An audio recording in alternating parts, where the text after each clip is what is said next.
De acuerdo con las Naciones Unidas, hay un total de 30 derechos humanos que generalmente se agrupan y sencillamente se llaman derechos humanos. Todos ellos se enumeran en la Declaración Universal de Derechos Humanos, que es el documento más ampliamente aceptado sobre el tema. Pero fue hace mucho tiempo cuando surgieron. Al principio no había derechos humanos. Si estabas con el grupo correcto, estabas seguro. Si no, bueno, no lo estabas. Pero entonces un personaje llamado Ciro el Grande decidió cambiar todo eso. Después de conquistar Babilonia, hizo algo completamente revolucionario. Anunció que todos los esclavos eran libres. También dijo que la gente tenía la libertad de escoger su religión sin importar de qué grupo formara parte. Documentaron sus palabras en una lápida de barro conocida como el Cilindro de Ciro, y así nacieron los derechos humanos. La idea se extendió rápidamente a Grecia, la India y finalmente a Roma. Se dieron cuenta que las personas siguen naturalmente ciertas leyes aun si no se les pedía. Llamaron a esto ley natural, pero siguió siendo pisoteada por los que tenían el poder. No fue sino hasta 1000 años después, en Inglaterra, donde finalmente lograron que el rey aceptara que nadie podía validar los derechos de las personas, ni siquiera el rey. Los derechos de las personas fueron finalmente reconocidos y ahora estaban protegidos de quienes estaban en el poder, hasta cierto punto. Aún se necesitó que un grupo de rebeldes británicos declararan su independencia antes de que el rey aceptara que todos los hombres fueron creados iguales. No es que le gustara la idea, pero no los pudo detener, y allí nacieron los Estados Unidos.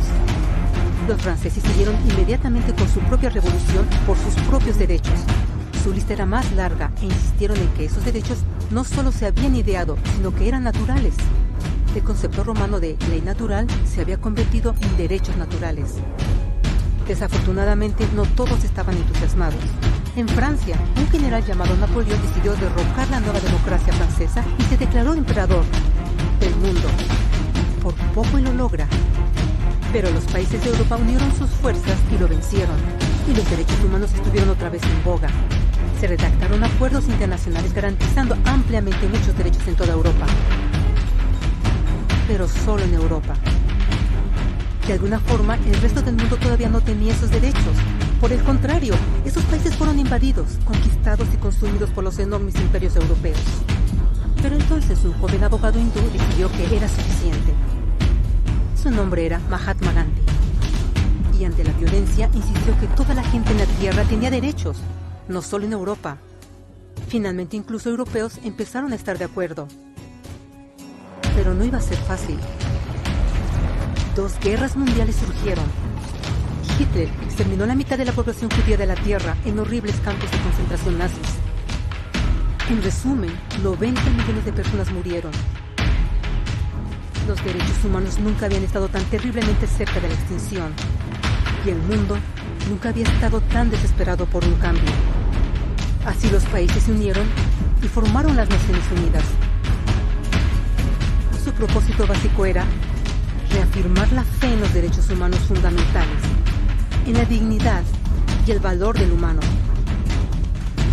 Pero, ¿qué son los derechos humanos? ¿Eran las proclamaciones de Ciro, las leyes naturales de Roma, las declaraciones de Francia?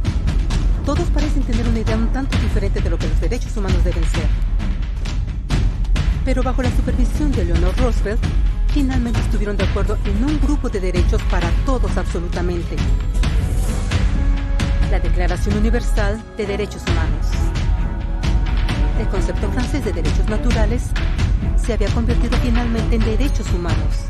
Así en resumen, primero solo unas cuantas personas con suerte tenían algunos derechos, hasta que una de estas personas decidió, oye, otras personas también deberían tener algunos derechos, lo cual fue grandioso, excepto que no todos estuvieron de acuerdo, y solo costó unos cuantos miles de años de lucha, declaraciones y más lucha hasta que todos finalmente aceptaron que los derechos humanos deberían ser para todos, y vivieron felices por siempre. Excepto por un pequeño problema. Si la gente tiene el derecho a alimentación y cobijo, ¿por qué 16.000 niños están muriendo de hambre cada día? ¿Uno cada 5 segundos? Si la gente tiene libertad de expresión, ¿por qué miles están en prisión por expresar sus ideas? Si la gente tiene derecho a la educación, ¿por qué más de 1.000 millones de adultos son incapaces de leer? Si la esclavitud ha sido abolida realmente, ¿Por qué 27 millones de personas viven hoy en esclavitud? ¿Más del doble que en 1800? El hecho es que cuando se firmó la Declaración Universal de Derechos Humanos, no tenía la fuerza de la ley. Era opcional. Y a pesar de muchísimos documentos, convenciones, tratados y leyes, no eran más que palabras en papel. Así que la cuestión es, ¿quién hará que esas palabras sean una realidad?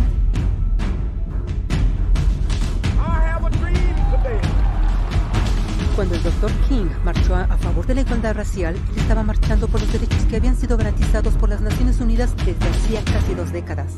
Pero de todas maneras, él marchó. Cuando Nelson Mandela defendió la justicia social en los años 90, su país había acordado ya abolir tal discriminación de casi 40 años. Pero de todas maneras él luchó. Esos que luchan hoy contra la tortura, pobreza y discriminación no son gigantes o superhéroes. Son gente común. Niños, madres, padres, maestros, individuos de pensamiento libre que no están de acuerdo en estar en silencio, que reconocen que los derechos humanos no son una lección de historia, no son palabras en una hoja de papel, no son discursos, campañas comerciales o de relaciones públicas. Son las elecciones que hacemos cada día como seres humanos. Son la responsabilidad que todos nosotros compartimos, de respetarnos mutuamente, de ayudarnos unos a otros y de proteger a los necesitados. Como Eleanor Roosevelt dijo, después de todo, ¿dónde comienzan los derechos humanos universales? En pequeños lugares, cerca del hogar, tan cercanos y tan pequeños que no pueden ser vistos en ningún mapa del mundo.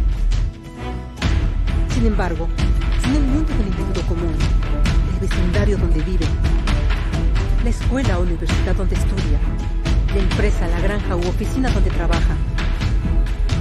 Tales son los lugares donde cada hombre, mujer y niño busca igualdad de justicia, igualdad de oportunidades, igualdad de dignidad sin discriminación. A menos que estos derechos tengan un significado ahí, no tendrían significado en ninguna parte.